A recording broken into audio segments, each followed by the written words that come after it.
this water heater there. All right. Hey, everybody. Philodendron Snowdrift. I got it at Home Depot just recently, and we are going to replant it into some pond. I do really like this pot that it came with.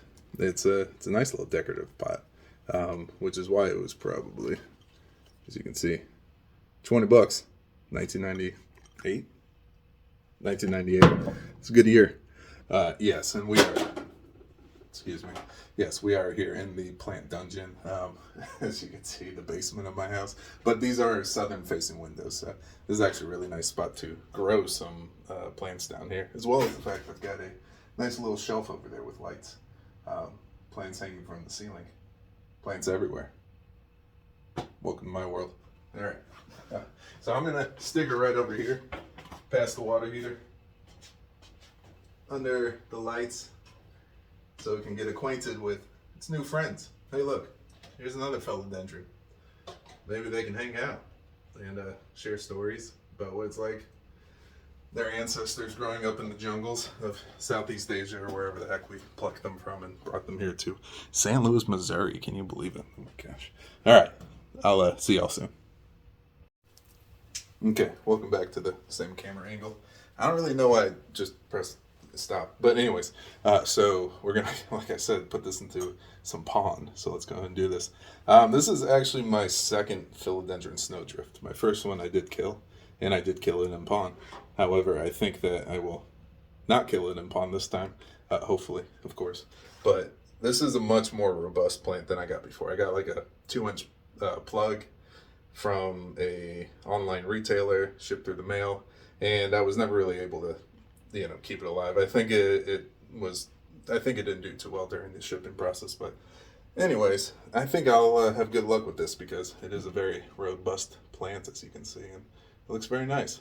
It's the cool thing about philodendron snowdrift is that it's very light color, and it should sort of retain that very light variegation or color shade of light green, whatever. It's different than all the other plants that I have in my collection, or I should say all the other philodendrons, which are more of a darker green. So the philodendron snowdrift is a unique philodendron if you don't already have it. And right now, Home Depot, $20.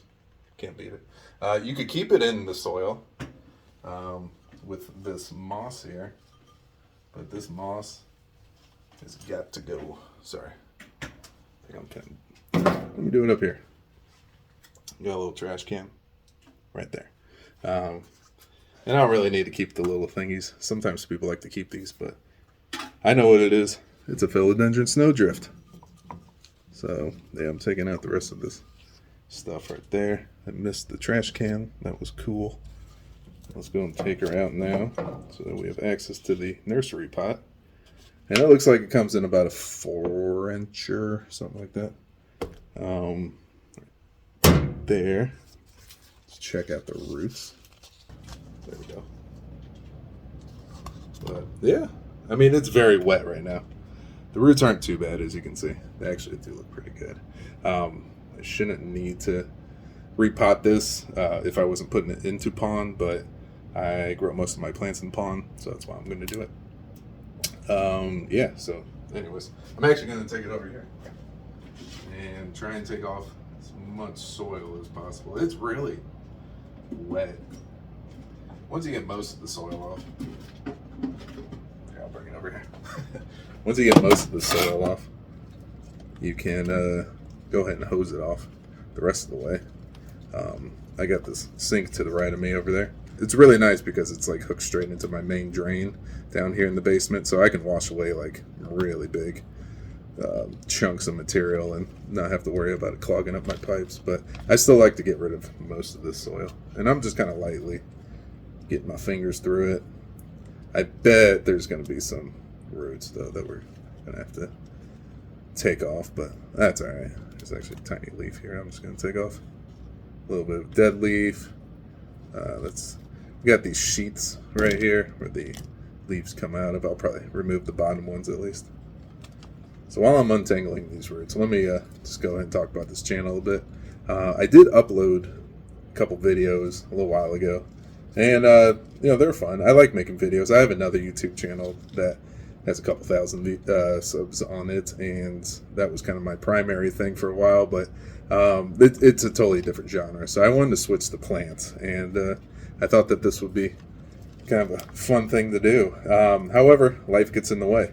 If you saw my first couple of videos, you'll see that it was in a totally different location. I have since moved. I have since got married. I have since, set up a new plant spot right here. But this video, this channel will hopefully showcase plants all over the house, not just down here in the plant dungeon. Sorry. Eventually, when the plants are good, when they have proven themselves, they get moved upstairs to the sun, to the windows, to the big, beautiful sky that they can see and really soak up the sun rays. And I will definitely be showing you guys up there. Kind of do a little house tour maybe, or at least just talk about the various plants that are up there, because I do have a lot. I've got, I don't know, like 50 plants or something like that. So, it's not a huge collection, but it's something. All right, that's probably good enough. We'll do shake, rattle, and roll real quick. So we'll move it over to the sink. My wife's gonna kill me for getting soil all over the washer. That's what the phone's sitting on top of. By the way, that's the other thing. I do have I have an actual camera. This was very spontaneous. I bought this plant, took it home, and I thought, why don't I just make a video of me doing what I usually do? So, yeah, I'm gonna go ahead and get the water to an optimal temperature. So, give me 1 sec. All right, if I had to guess, it's probably at like 80 degrees. And I'm just going to go and wash away as much soil as possible. So getting all of the soil off can be a challenge, but just make sure that you get most of it off. That's really all you need to do. And then go ahead and pull away anything too that seems kind of rotted. Because as long as there's nice, big, strong roots, like these right here definitely are nice, big, strong roots. See? So as long as you got those, you can kind of pull away some of this lighter stuff and not really damage the plant too much. Another thing that people like to do before transferring straight into the pond is you just put it in some water for a week or so. And you kind of wait until you start to see new root growth, and then you can transfer to the pond. But I've always had pretty good luck just transferring straight into the pond. As long as you get the roots deep enough into the container to where they're in contact with a wick, and make sure, of course, you keep water in there. But yeah, like I was saying, I haven't really had too many issues going straight from soil to pond. So let's see here. Think this is good enough? I think this is good enough. So yeah, there's definitely a little bit of soil in there, but I think over time all that soil will kind of get washed away anyways. But like I was saying, as long as you get most of it off, there's still a lot on this right there. I'm just gonna try and wash that one a little bit more. All right. So what are we going to use? What are we going to use for a container? Because we could just do this, straight back into here. I might do that. Like put the pond into here. You know what I'm saying? Let's do that.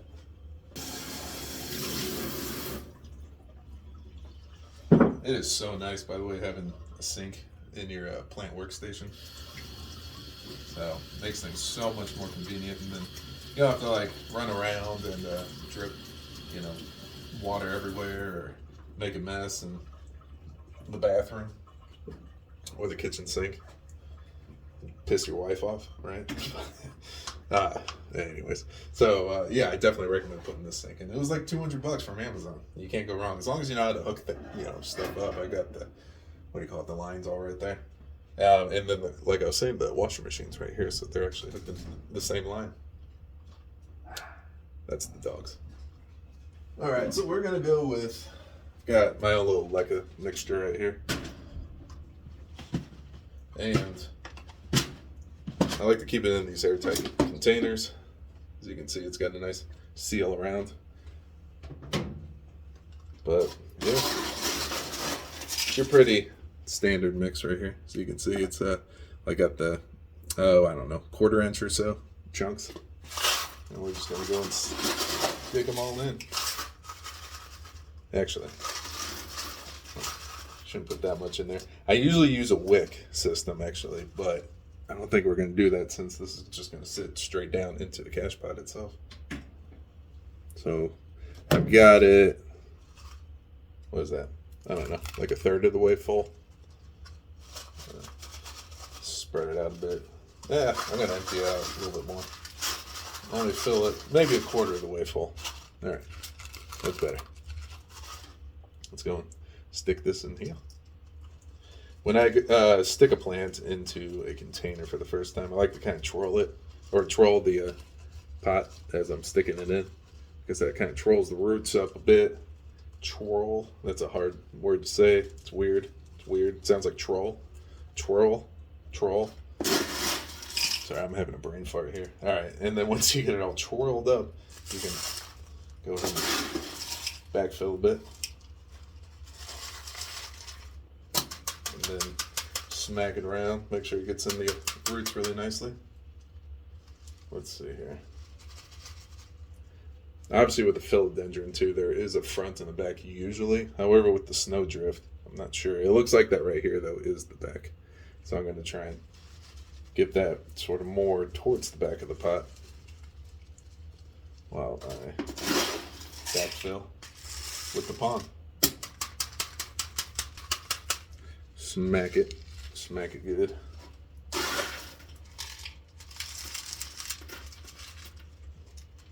Shake it around too. We're going to come pretty close up to the top. Maybe like a ½ inch left. You don't really want to like push things down too much, as I just pushed it down. But yeah, there you go. So there she is. I think that'll be nice. So next thing you want to do, by the way, with a pond, new pond, I've already rinsed all of this. Sorry, you can't really see. I've already rinsed all of this, but I noticed that you still need to rinse it again once you put it in here, because a lot of silt will still come out. So I'm going to go ahead and rinse this real quick. Another reason why, if you're working with pond, having a sink at your workstation is so nice, because you have to flush the pond. You know, anybody who uses pond knows that they have to flush it at least once every 2 months. You should do it once every 6 weeks, but I go once every 2 months, honestly. I actually just recently did the 2-month rinse, so to all 50 of my plants. So it's quite a chore, and I don't really want to do it every 6 weeks. I like to just do it once every 2 months, once every 8 weeks, as they say. So, boom. Boom. There she is. So nice. I'll definitely go ahead and maybe end up staking it back here or something like that if it needs it. It's so cool with the pond. So yeah, you can get a good shot of it. There's a lot of blue pond in there, which is kind of my favorite, but it's sort of tough to see. Anyways, but yeah, this is nice. Stay tuned to see how she does. I'm gonna go and fill her up with some nutrient water. Maybe I'll do a video on what I put in my water, so stay tuned. Again, I really do plan on continuing this YouTube channel. I hope you all stick around. I really appreciate the viewership. I appreciate the comments. I appreciate everything. Appreciate the likes. I appreciate the dislikes. If you want to leave a dislike, at least tell me down in the comments why you're leaving a dislike so I can improve. I appreciate it. I'll see y'all later.